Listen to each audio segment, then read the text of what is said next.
Dearly beloved friends and family, we're gathered here this day to join this couple in holy matrimony. For those of you who don't know me, I'm Ryan Davis. Luckily for all of you, this isn't my first wedding, or Taylor and Shelby's for that matter.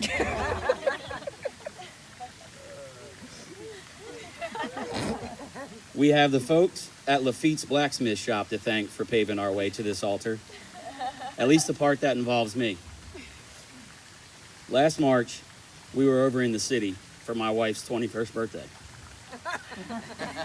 Yes. As we enjoyed libations under the sun at Lafitte's with our closest friends from Delaware and Louisiana, she and I were throwing around the idea of renewing our wedding vows. And we couldn't find any chapels that were open on the weekend. The bartenders kept the drinks flowing, and someone made the statement that if one of us were ordained, they could perform the service for us. We all laughed, and then Taylor or Shelby, probably the latter, shouted out that they would get married today if we had an officiant. Taylor commented on how cool it would be to be married in Jackson Square in front of Andrew Jackson's statue. My mind racing, I had to research and see if we could make this happen today. I was able to obtain my license, and so we were off to the chapel. We began the long walk, which is a task in itself, with a group of 20 people on a sunny Saturday in the city. On our path, we stopped at a flower shop and bought a bouquet. I'm certain we interrupted a bride who was ordering her real wedding flowers. We then made our way to a bar due to our party's severe dehydration. It had been at least 20 minutes since anyone had a drink. Upon our arrival to the square, I noticed a bachelorette party. The bride-to-be was wearing the perfect veil for an unplanned wedding. She and I bartered that we could borrow it in exchange for her and her friends' attendance at the ceremony. One of our Delaware friends, a male, agreed to be the flower girl. He defaced National Park property. For those of you that don't know, Jackson Square is part of the National Park Service, in an attempt to have the aisle sprinkled with flower petals. At this point, the guests began to file in and flank both sides of the aisle. Upon completion of the ceremony, there was a random group of 5 men whom we did not know that fell in across the exit and began to sing Sweet Child of Mine a cappella. We then hosted the reception at the establishment of choice for the next 8 hours around the quarter. Of all the great accomplishments of that day, the number one was that we all made a pact to keep it off of social media so we didn't upset parents and grandparents. And then we all realized it didn't even count because there was no marriage license. This past winter, Taylor and Shelby reached out and asked, "Since you did the first one, do you want to do the real one?" Initially, I laughed, and then I said I'd be honored. As many of you, I've had the privilege to know both Taylor and Shelby before they were a couple. I think we would all agree that they have something special. Clearly, not many folks would marry the same person twice. I'm here, we're all here because we want to support you. Love is about writing your story, a book of moments. Remember to hold on to the joy of the little things. The things like Taylor rapping or singing in the car. The way he loves to teach Sage how to do new things, such as riding her dirt bike. You know, how he makes you feel safe and that he's always going to be there. The way she stands by you every day and makes you smile. But those moments can be contrasted by arguing and bickering over the same little things. How he pouts with his arms crossed and hands tucked in his armpits. Or when he tells you that you make him uncomfortable because you're getting fired up or aggravated about something. You know, like how messy she is. Thank you, sir. I was waiting for that. Those moments, both good and bad, will fuse together into one big experience. A few years into the marriage, questions may come up like, why did you buy that race car? You basically have the down payment for our new house sitting in the garage. I got the race car sitting there. Your response may be similar to that of the great Method Man. Shorty, I'm there for you anytime you need me. For real, girl, it's me in your world. Believe me. Nothing make a man feel better than a woman. Queen with a crown that be down for whatever. There are a few things that's forever, my lady. We can make war or make babies. Back when I was nothing, you made a brother feel like he was something. That's why I'm with you to this day, boo, no frontin'. As much as we love Method Man, it's not the same type of love that has brought Taylor and Shelby together. Their love is understanding. It's the ability to comprehend not only the spoken word, but those unspoken gestures. The little things that say so much by themselves. The key to love is forgiveness. To accept each other's faults and pardon mistakes. Without forgetting, but with remembering what you learned from them. The key to love is sharing. Facing your good fortunes as well as the bad together. Both conquering problems, forever searching for ways to intensify your happiness. The key to love is giving.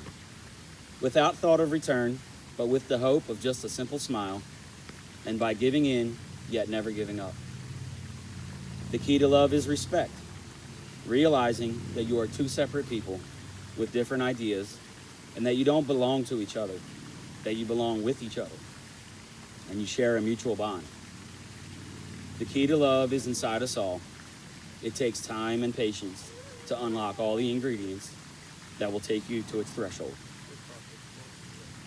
It is the continual learning process that demands a lot of work, but the rewards are more than worth the effort. To quote a great group of poets, Guns N' Roses, she's got a smile, it seems to me, reminds me of childhood memories where everything was as fresh as the bright blue sky.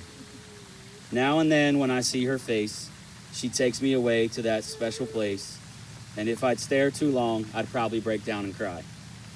Oh, oh, oh, sweet child of mine. I'm fairly certain that when that song was written, it wasn't intended for a wedding speech. Just as the fellas in Jackson Square last year didn't sing to Planet that day either.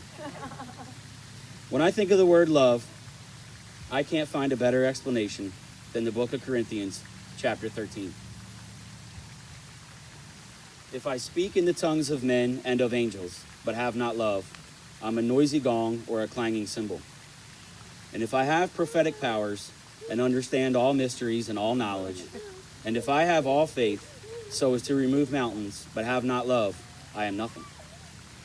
If I give away all I have, and if I deliver up my body to be burned, but have not love, I gain nothing. Love is patient and kind. Love does not envy or boast. It is not arrogant or rude.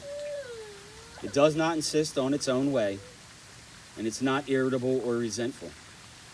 It doesn't rejoice at wrongdoing, but rejoices with the truth.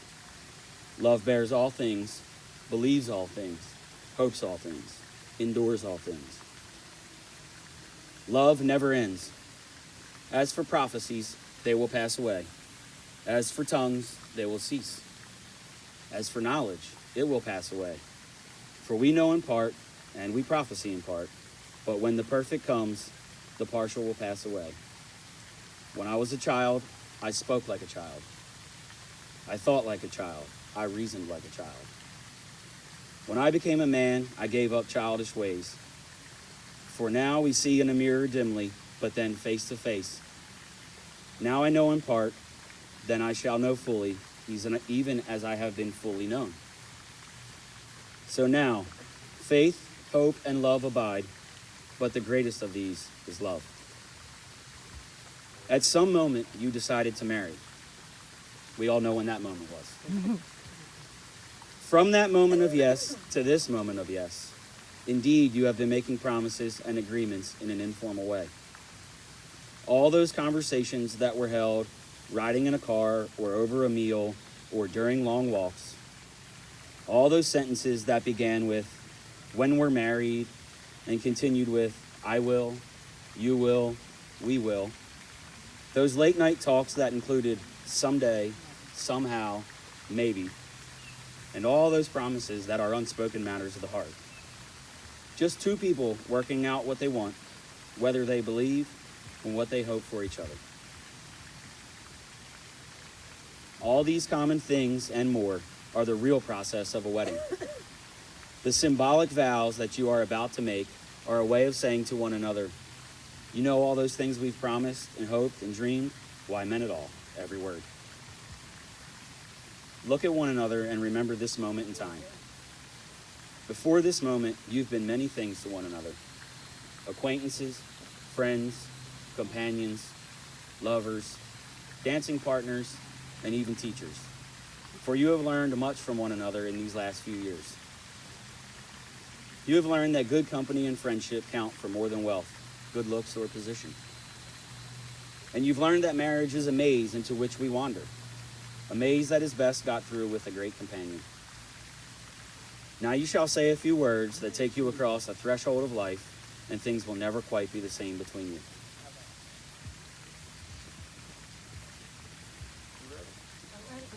Ready? No time. I'm good. No time. Water all around. Come on. Taylor, do you take Shelby to be your partner in marriage, to live together in holy matrimony, to love, honor, comfort, and keep in sickness and in health, forsaking all others for as long as you both shall live? Yes, I do. All right, all right, all right. Shelby, do you take Taylor to be your partner in marriage, to live together in holy matrimony, to love, honor, comfort, and keep in sickness and in health, forsaking all others for as long as you both shall live? I do.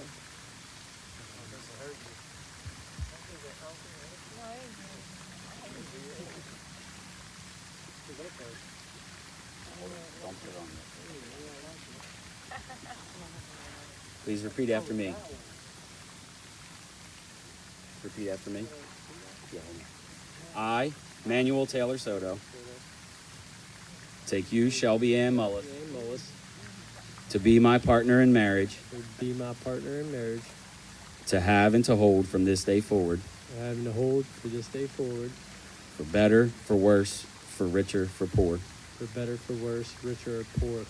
in sickness and in health, Sickness and in health. to love and to cherish, Love and to cherish. for as long as we shall live. For as long as we shall live. I didn't have to do that the first time.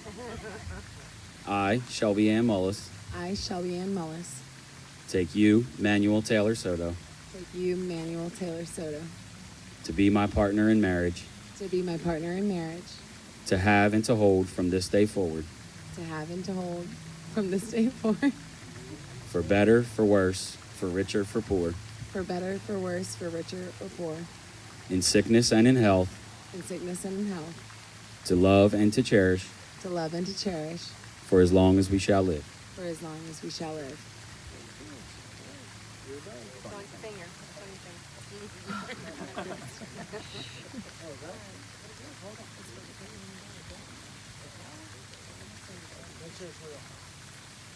Place the ring on Shelby's finger and repeat the following. I give you this ring as a token and pledge of our constant faith and abiding love. Give you this ring as a token of faith and constant what?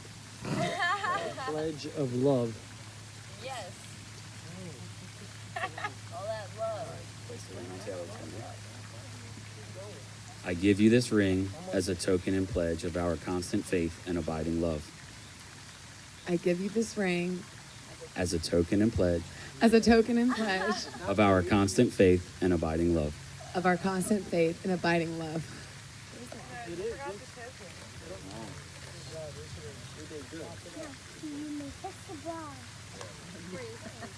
In closing, the band War once said, take a little trip, take a little trip, take a little trip and see. Take a little trip, take a little trip, take a little trip with me. By virtue of the authority vested in me by the First Nation Church and the Knights of St. Valentine, and in accordance with the laws of the state of Louisiana, it is my honor to now pronounce, for the first legal time in public, Mr. and Mrs. Taylor Soto.